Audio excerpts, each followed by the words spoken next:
Bismillahirrahmanirrahim. Assalamualaikum warahmatullahi wabarakatuh. Salam sejahtera bagi kita semua. Dengan segala hormat dan kerendahan hati, izinkan saya, Agus Fatkur Rahman, menyampaikan sikap dan pandangan politik saya. Di sini, atas izin Allah SWT dan atas dukungan dari para partai koalisi dan atas restu para sesepuh dan para tokoh agama, para bapak-bapak dan ibu-ibu, cah-cah nom, wong cilik, dan tak lupa para berayat, relawan-relawan yang ikhlas tanpa pamrih menyumbangkan harta, tenaga, dan pikirannya, dan juga teman-teman PNS yang saya sangat paham kalian menunggu perubahan. 1 dekade sudah Kabupaten Sragen menapak era otonomi daerah dan hampir 10 tahun pula Bu Miskowati memiliki kepemimpinan daerah yang separuh diantaranya dilakukan melalui pemilihan bupati dan wakil bupati secara langsung. Selama itu pula, geliat seluruh elemen masyarakat dan anggota birokrasi dipertaruhkan untuk pencapaian kesejahteraan rakyat dan harkat serta martabat Kabupaten Sragen. Kami mengapresiasi capaian prestasi dan penghargaan yang telah diterima, lebih sebagai usaha keras masyarakat dan perjuangan tanpa pamrih teman-teman di birokrasi. Kita berharap bahwa berbagai penghargaan yang diterima benar-benar mencerminkan fakta yang sebenarnya, bukan sebaliknya penyembunyian fakta-fakta sosial ekonomi agar Kabupaten Sragen tampak maju dan terdepan dalam pencapaian semua bidang. Saya sangat bahagia apabila Sragen menjadi kabupaten yang maju, tetapi saya juga tidak perlu merasa rendah diri untuk mengakui kekurangan-kekurangan yang ada. Saudara-saudara semua yang saya cintai, untuk tujuan memperbaiki dan meningkatkan kinerja pemerintahan kita, berikut beberapa catatan yang dapat saya sampaikan mengenai kekurangan-kekurangan di atas. Pertama, terbuktinya sinyalemen bahwa otonomi daerah ini akan memunculkan raja-raja kecil di daerah. Raja-raja kecil yang berlindung di balik jabatannya sebagai kepala daerah, mengelola pemerintahan tidak berdasarkan prinsip-prinsip good governance, tetapi lebih pada ambisi dan kepentingan pribadinya sendiri. Dapat dipastikan, pemerintahan semacam ini akan mengesampingkan norma-norma hukum dan pemerintahan. Kepala daerah yang semestinya menjadi pejabat yang tunduk kepada hukum, menjadi raja kecil yang kehilangan akal sehat dan melawan hukum agar kepentingan pribadinya secara aman terakomodasi dalam pelaksanaan pembangunan daerah. Kedua, terjadinya salah urus pemerintahan. Sebagai konsekuensi logis, pemerintahan yang tidak taat pada hukum. Salah urus pemerintahan ini terjadi hampir di semua bidang.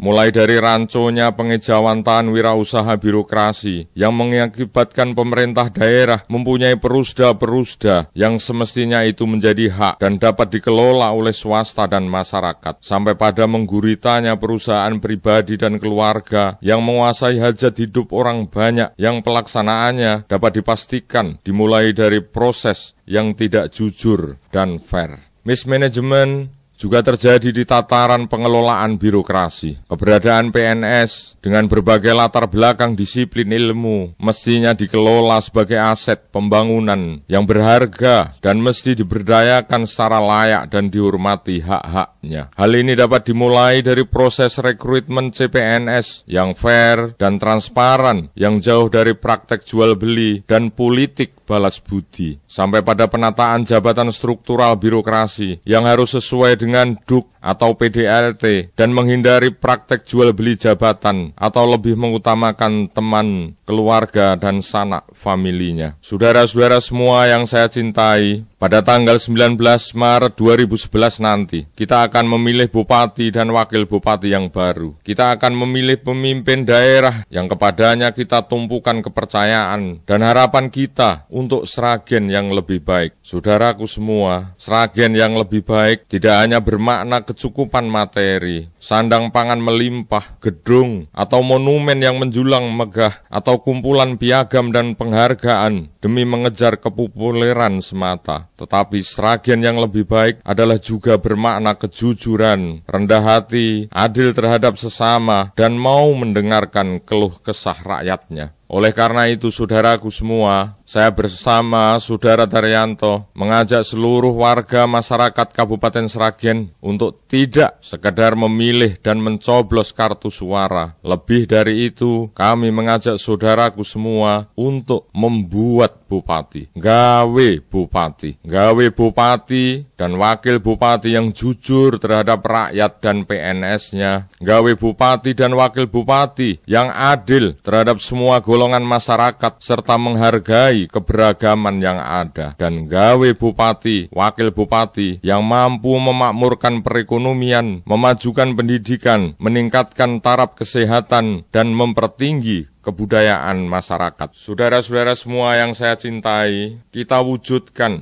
gawe bupati ini dengan cara-cara yang santun dan terhormat. Selanjutnya, setelah kerja keras ini berhasil, tidak akan pernah kita lakukan cara-cara yang curang, melukai kehormatan PNS sebagai penyelenggara utama pembangunan daerah, dan menipu masyarakat sebagai pemilik sejati tanah air Sukawaten ini. Juga tak akan pernah kita lakukan cara-cara yang melanggar norma kemasyarakatan dan norma-norma hukum positif yang pada akhirnya justru akan berakibat kontraproduktif dan biaya sosial yang tinggi. Pelaksanaan pembangunan daerah benar-benar akan kita laksanakan mulai dari prosedur perencanaan yang menyerap aspirasi masyarakat dan tidak sekedar perencanaan kosmetik yang hanya tebar pesona dan malah mengganggu proses perencanaan formal yang ada di satuan-satuan kerja. Demikian juga pada pelaksanaan program dan kegiatan akan kita laksanakan secara profesional dengan indikator kinerja yang dapat dipertanggungjawabkan. Saudara-saudara semua yang saya cintai, Sragen yang lebih baik juga menuntut kita untuk menghindari praktek-praktek fitnah dan pencitraan negatif terhadap seseorang. Dalam kesempatan ini, saya tidak bermaksud mengeluh dan menarik simpati, tetapi fakta bahwa saya selama ini telah menahan diri dan sabar menghadapi semua fitnah itu.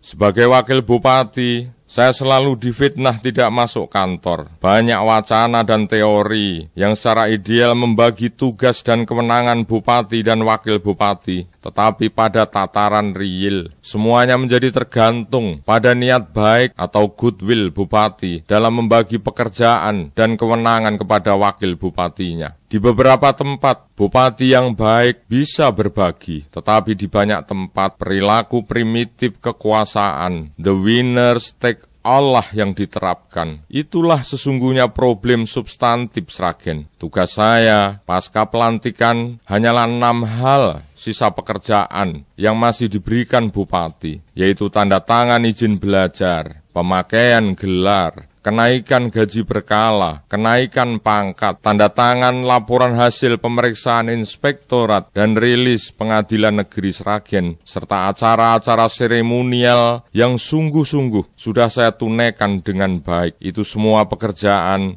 yang bisa saya lakukan di mana saja dan kapan saja. Sebagai calon bupati pun, fitnah dan pencitraan negatif sejak lama secara masif dan tersistem dihembuskan ke masyarakat. Misalnya, jika kami diizinkan memegang kendali pemerintahan, maka saya akan mempersulit saudara-saudara dari komunitas Nahdliyin untuk melakukan tahlil dan pengajian, bahkan sampai membubarkan organisasi NU, atau terhadap umat beragama lain, khususnya saudara-saudara pemeluk Kristiani, diisukan bahwa saya akan mempersulit umat Kristiani untuk menjalankan ibadahnya, bahkan melarang pendirian gereja secara semena-mena. Di kalangan masyarakat Muslim lainnya, saya tidak luput dari prasangka sebagai orang yang tidak pernah menjalankan sholat, bahkan musyrik yang suka menyembah kubur dan tempat-tempat keramat. Bahkan sebagai pencinta budaya, saya diisukan anti kesenian-kesenian rakyat seperti karawitan, tayuban, dan campur sari yang nyata-nyata telah menjadi bagian tak terpisahkan dari masyarakat Sragen secara umum. Saudara-saudara semua yang saya cintai, reaksi saya selama ini dalam menerima fitnah, perlakuan keji dan tidak adil ini hanyalah sabar dan tawakal. Jika selama ini kami sebagai wakil bupati selalu difitnah tidak masuk kantor, biarkanlah Allah, Tuhan sendiri yang menyadarkan mereka bahwa kantor yang sesungguhnya adalah kantor yang berada di ruang-ruang rakyat. Kantor yang sesungguhnya adalah rumah-rumah masyarakat, kebun-kebun, hutan, dan pematang sawah, juga masjid-masjid, serta rumah-rumah kebudayaan. Dan yang terpenting, siap menerima keluh kesah rakyat dan memberikan solusi konkretnya. Jika kami sebagai manusia beragama selalu dikatakan syirik dan melenceng dari aturan agama, maka biarlah Allah sendiri yang menyadarkan mereka bahwa kunci-kunci surga ada di setiap genggaman anak manusia, dan Allah sendiri yang akan mengambil sesuai kehendaknya. Tidak boleh seorang pun mengklaim kunci itu hanya ada di tangannya, apalagi sampai memonopoli akses orang lain membuka pintunya. Fitnah ini justru akan kami jadikan sebagai nasihat yang pasti akan bermanfaat untuk lebih meningkatkan kualitas keberagamaan kami. Dan sebagai pribadi, saya ingin menegaskan bahwa saya adalah seorang pluralis yang amat menghormati perbedaan pendapat dan keyakinan. Kita cari titik temunya yang paling ideal, yaitu keberpihakan kita kepada wong cilik, kepada duafa dan kaum marhen. Seperti Bung Karno pernah katakan, biarkan 1000 tanaman tumbuh dan berbunga, maka itu akan memperindah taman sari Indonesia ini. Konkretnya, hargailah perbedaan-perbedaan yang ada di antara kita untuk berperan secara positif dan alamiah, maka itu akan mewujudkan taman sari Sragen yang indah seperti apa adanya. Saudara-saudara semua yang saya cintai, pada akhirnya, pada kesempatan ini, izinkan kami menghimbau seluruh rakyat Sragen untuk mensukseskan pelaksanaan pemilu kada pada tanggal 19 Maret 2011 dengan menggunakan hak pilihnya untuk mencoblos tanda gambar yang sesuai dengan hati nuraninya, hati nurani yang paling dalam dan bukan hati nurani yang terbeli. Di sini, saya Agus Fatkur Rahman, mohon maaf yang setulus-tulusnya karena 10 tahun ini belum bisa menjalankan tugas sebagai wakil bupati secara maksimal dalam meningkatkan kesejahteraan masyarakat serta tidak mampu melindungi dan memperjuangkan hak-hak pegawai negeri sipil karena alasan-alasan yang sudah kami kemukakan di atas. Sebaliknya, saya sangat berterima kasih kepada seluruh masyarakat dan PNS atas doa dan dukungannya selama ini. Semua itu semakin menguatkan keyakinan saya untuk terus melanjutkan pengabdian ini. Bersama Saudara Daryanto SH, izinkan pula kami kembali memohon dukungan dan doa restu kepada seluruh rakyat di bumi Sukowati untuk maju sebagai pasangan calon bupati dan wakil bupati tahun 2011-2016. Pasangan yang lahir dari tuntutan zaman, yang haus akan perubahan menyeluruh di Kabupaten Sragen. Pasangan yang sangat risau jika hak-hak wong cilik diabaikan dan didolimi, serta pasangan yang lahir dari hati nurani yang paling dalam dan bukan hati nurani yang terbeli. Jangan pernah pagar-pagar dan aturan-aturan partai menghalangi saudaraku semua untuk memilih calon bupati dan wakil bupati yang sesuai dengan hati nurani. Karena memilih bupati adalah memilih figur, memilih orang dengan visi misi yang jelas dan realistik, dan bukan pemilihan partai politik atau pemilihan anggota legislatif. Ini juga pesta demokrasi yang belenggu agama, organisasi, status, dan ekonomi tidak boleh menghalangi masyarakat yang sudah sangat cerdas menentukan pilihannya sendiri. Saudara-saudara semua yang saya cintai, wujudkan perubahan saat ini juga. Apapun partai politik saudara, agama saudara, ormas keagamaan saudara, jamaah pengajian saudara, pekerjaan saudara, bahkan tidak soal merek baju dan motor saudara-saudara, jadilah pendukung perubahan, pengusung perubahan, pemilih perubahan, dan pengawal perubahan. Bersama kami, Agus Fatkur Rahman Daryanto, pojok kanan nomor 5. Untuk perubahan, salam merah putih. Wassalamualaikum warahmatullahi wabarakatuh. Sragen, Maret 2011, tertanda Agus Fatkur Rahman.